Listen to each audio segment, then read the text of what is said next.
All right, welcome back, everybody, to Crockett Corner, episode 22. And this week, I'm talking again with the voice of your Sioux Falls Stampede, Jim Olander. Good morning, Jimmy.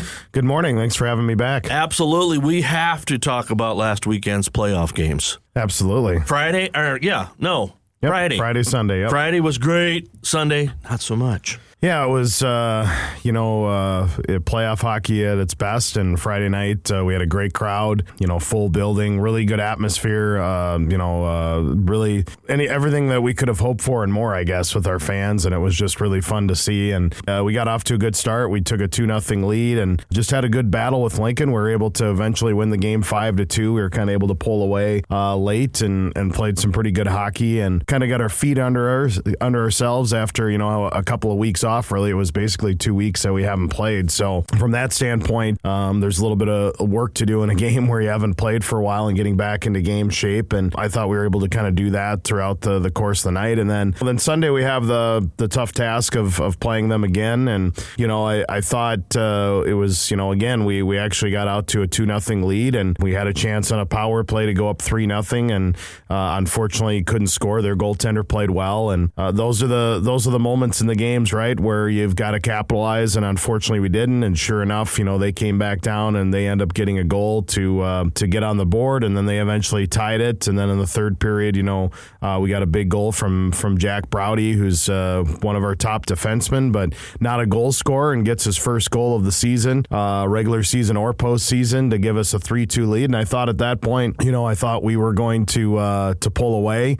We had a penalty shot opportunity that rolled off Logan Rankowski's stick, and just kind of was one of those nights where it's like, shoot, and they were able to come back. Credit Lincoln, they scored late to tie it and send it to overtime, and we even had a power play chance in overtime and had some really good opportunities. We hit the goal post. We had a great deflection that went off the post, and as you know from being a hockey fan, usually when that doesn't happen, then you just have a bad feeling that hockey's a cruel game, and you can be out playing a team sometimes and you don't score, and they come down, and sure enough, they just made one more play than we did and scored in overtime to win. So certainly a heartbreaking loss, but certainly not a game. Wasn't like we lost 5-0. Wasn't like we were completely outplayed. I think we feel that, to be honest, we probably haven't played our best hockey over the last two games, whether that's, again, because of the long break. We need to kind of get back to how we were playing. But on a positive, if you didn't play your best and you were a tip shot and a goal post away from being up 2-0 in the series and still are tied 1-1, I think that's a good sign as we get ready to go on the road here and hopefully get back on track and take care of business. Yeah, pretty much in every sport, it's just one thing. It's all it takes. One thing during the game kind of flips the momentum and what have you. But now we're heading back to your favorite place to call the games from, the Icebox in Lincoln.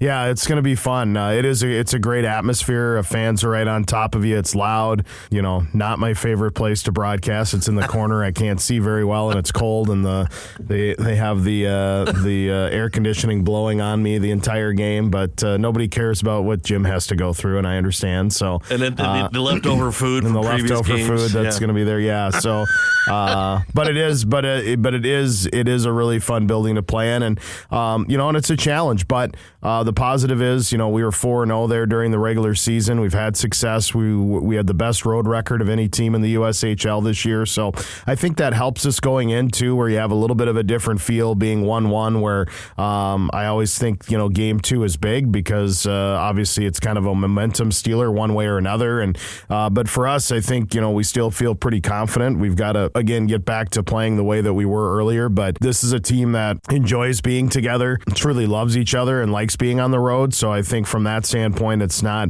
as big of a challenge, but it's going to be really important, I think, for us to come out, and we've got to play strong early on, because it certainly is a building that things can slide quickly against you if you're not ready to go. And if we come off to a slow start and they get a couple of quick goals, they can make it for a long night in that building. On the flip side, if we can come out and maybe even control the first 10 minutes, even if it's a goal, obviously it'd be great. night, but even if we're just controlling play and kind of taking their crowd out of it, you can kind of shift the momentum back. So I think for us, it's just going to be a really important statement because right now, I'm sure they're feeling pretty good about themselves. They got a victory. They feel like they're playing really good hockey, and they are.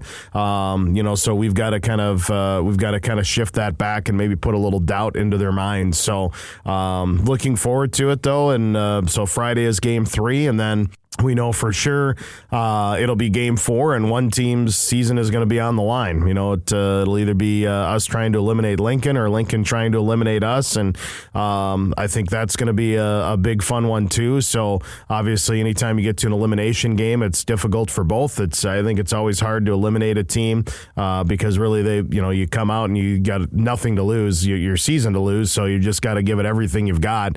So that'll be fun, and then if it ends up tied. Then we have a game 5, next Tuesday, the 28th, at the Premier Center with a winner take all. So we'll see how it plays out, but that's again why we wanted to get home ice to have that advantage should that happen, and hopefully we can take care of business this weekend. But again, it's going to be a challenge, and it's a 5-game series. There's going to be ups and downs in every series, and we've just got to find a way to get back to what we've been playing when we finished the season, I think 22-2-1. So certainly we've been playing some pretty good hockey of late, and now we'll get a rest, a week of practice in, and be ready to go to take on the Stars this weekend. And give them the times on Friday. It's Friday and Saturday, right? Friday and Saturday, so 7:05. You can catch the game on Kello Newstalk 1320 107.9 starting at 6:40, and then Saturday will be 6:05. So it'll be a 5:40 pregame and 6:05 puck drop, and then we'll see. Saturday night we'll know if either hopefully moving on or going to a game 5 or that would be it. So I think for our team though, we've worked too hard. They've worked too hard. I don't think they're going to lay down by any means and think this season is over. If anything, I'm hoping that maybe Sunday is a little punch in the gut and might wake us up a little bit more. And I think guys are going to be pretty determined to come back and show why we were the number 1 team in the Western Conference, and get that momentum back on our side. So I think it's going to be a fun challenge, but I think it should be 2 really entertaining games. We knew it'd be a great series, and I expect this weekend to be nothing different. And Coach Crothers put the fear back in the logo. He'll get it. He'll get it going. That's for sure, no doubt. Speaking of Coach and everybody about the team, a lot of accolades postseason. Yeah, we have. It was just announced. Cooper Soller was a USHL Rookie of the Year. Love it. Very exciting for him. He's a guy that has worked hard all season, and to get 40-some points in your rookie season in the USHL is not easy to do. And he's been consistent with us each and every game. So that's been great. He was also on the not surprising all-rookie team, as was Jake Prunty, who's defenseman for us. And Jake's been a steady blue liner since he got here. I mean, he exploded. I think he had like 10 points in his first 6 or 7 games of the season, which is unheard of. And it was a guy that was only going to be here for a brief amount of time. We were able to get him to stay here, and you see him a lot if you're watching our games on the power play. He's usually anchoring the blue line on the power play, and just a really good talent, and a guy that we're hoping we can get to come back here next year and be a big part of this team. So that's been exciting, and and then obviously we've got a Coach of the Year nomination in Ryan Crothers for his outstanding job that he's done this season with these guys, and not just this season but over the last 2 years, and how he's really helped turn this program around. And then not surprisingly, our general manager, who's a big part of that as well, Tony Gasparini, he's also nominated for general manager of the year, and those two together obviously are the ones that make everything happen on the hockey ops side and put these teams together and get these good players here and get them playing in Sioux Falls. So pretty exciting. I know we also will have coming out this week, we'll have a couple of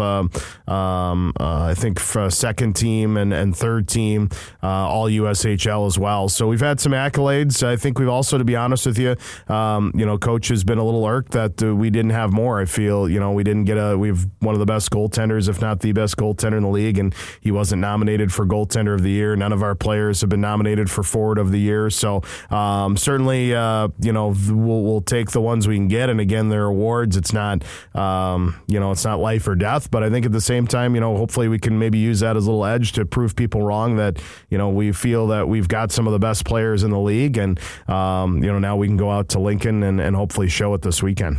So with all those accolades, there's one thing that we're missing. That's that Clark Cup. Yeah, that's the ultimate, right? Nobody cares about any of the awards when you win that. That's the number. And I think what's cool about this team is, everybody is truly happy for each other. And I think all of those guys would trade any of those nominations, any of those awards in for a Clark Cup, right? They ultimately that's the team goal. It's a team award, and we're still playing for it. So it's it's a journey in the Clark Cup playoffs. It's not easy. This is the best league in the country, and that's why you see competitive games.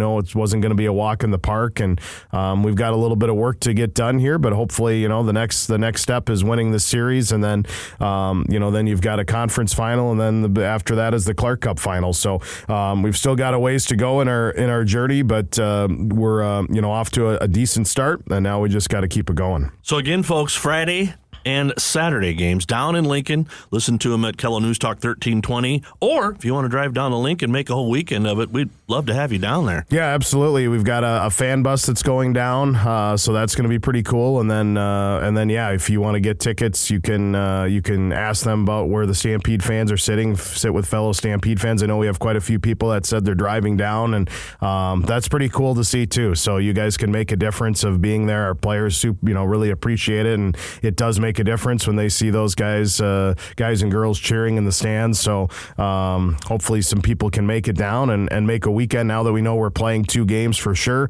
you can certainly make a weekend out of it and have some fun in Lincoln. Jim, thanks for stopping by, buddy. Hey, thanks for having me again. I appreciate it. That's right. Go Stampede.